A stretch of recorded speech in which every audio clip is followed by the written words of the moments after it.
આજે 1 જૂનથી ગુજરાતમાં વસ્તી ગણતરીની શરૂઆત થઈ છે અને એના ભાગરૂપે જૂનાગઢમાં પણ વસ્તી ગણતરીની શરૂઆત થઈ અને એના ભાગરૂપે અમે આજે વાડલા ગામમાં આવીને વિધિવત રીતે વસ્તી ગણતરીની શરૂઆત કરાવી છે.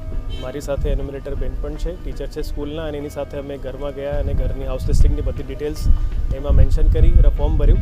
એનો સિસ્ટમ બહુ સરળ છે. હવે ડિજિટલ વસ્તી ગણતરી થઈ રહી છે, એના કારણે પછી છેલ્લે ડેટા કોલેક્ટ કરવાનો સમય આવશે એ બહુ ફાસ્ટ થઈ જશે.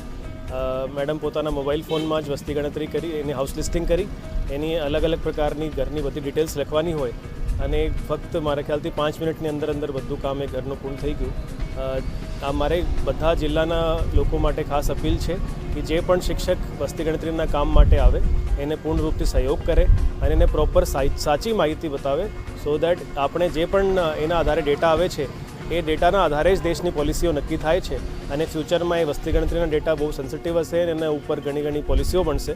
તો આપણે વસ્તી ગણતરીના સમયે સંપૂર્ણ સહયોગ કરે અને પ્રોપર સાચો માહિતી શિક્ષકોને આપે.